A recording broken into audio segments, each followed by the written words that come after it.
Yes ready 110 शब्द प्रति minute newspaper start.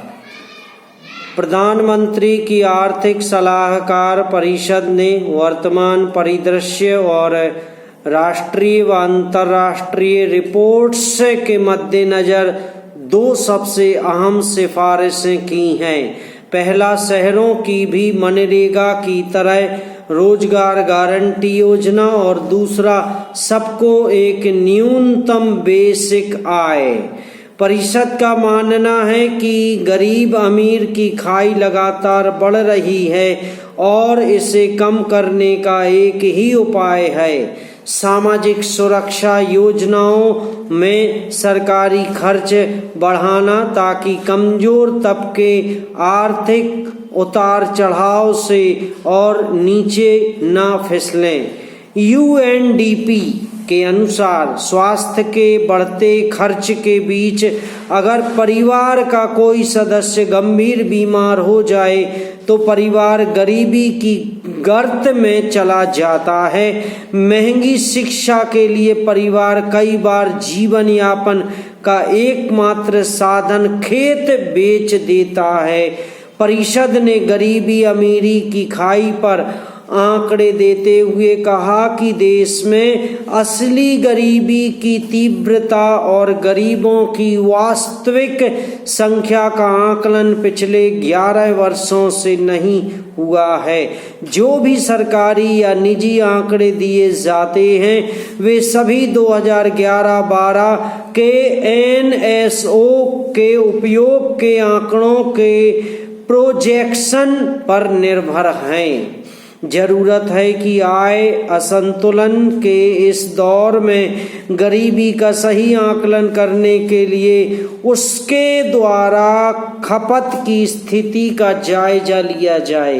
परिषद ने पीरियाडिक लेबर फोर्स सर्वे की 3 रिपोर्ट्स के आधार पर अनुशंसाएं की हैं। लांसेट की ताज़ा रिपोर्ट कहती है कि दुनिया में सबसे ज़्यादा लोग भारत में वायु प्रदूषण से और जल प्रदूषण से मरते हैं। इनमें से अधिकांश गरीब होते हैं। भारत जैसे देश के लिए यह है हानि गरीबी और बढ़ाने वाली है। ऐसे में निश्चित आय की नीति सही होगी। पैरा यूक्रेन पर रूस का हमला अब 4थे महीने में पहुंच चुका है। किसी ने कल्पना नहीं की थी कि युद्ध इतने दिन जारी रहेगा। उलझन अभी भी बनी हुई है, लेकिन देखें कि दुनिया भर में बुद्धिमान लोग आज यूक्रेन को क्या सलाह दे रहे हैं। 99 साल के हो चुके अनुभवी और ज्ञानी हेनरी का कहना है कि यूक्रेन कड़वाहट पीकर समझौता कर ले, शक्तिशाली रूस को अपनी जमीन और संप्रभुता सौंप दे। द न्यूयॉर्क टाइम्स का सम्मानित संपादक मंडल कह रहा है कि रूस को हराना मुश्किल है। अमेरिका पुतिन पर कटाक्ष बंद करे और यूक्रेन जितनी रियासतें ले सकता है उतनी लेकर एक बुरा सौदा कर ले। पैरा ये सब वैश्विक विमर्श जगत के भारी भरकम बुद्धिजीवी हैं। अगर हम भारत में व्यापक जनमत का जायजा लें तो पता चलेगा कि उसमें भी खास अंतर नहीं है। यहाँ भी यही विचार सुनने को मिलेंगे कि पश्चिमी देशों ने बेचारे पुतिन पर कटाक्ष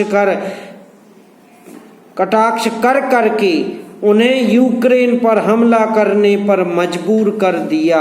यह भी सुनने को मिलेगा कि अब भी ज़ेलेंस्की को अक्ल आ जाए तो रूस की शर्तों पर समझौता कर लें, वरना देश को तबाह होता देखते रहें। वैसे भी दोनबास के कई लोग खुद को रूसी मानते हैं। पैरा अब हम अपने अंदर झांक कर देखें और युद्ध का एक खेल देखें।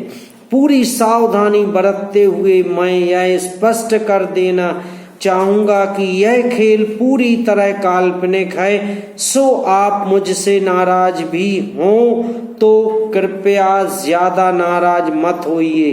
कल्पना कीजिए कि चीन लद्दाख और अरुणाचल प्रदेश पर हमला कर देता है। हमला 2 सप्ताह तक जारी रहता है और हमारी सेना पूरी बहादुरी से लड़ती है और तभी पाकिस्तान भी चीन के साथ मिली भगत से कश्मीर में हमला कर देता है। समाप्त।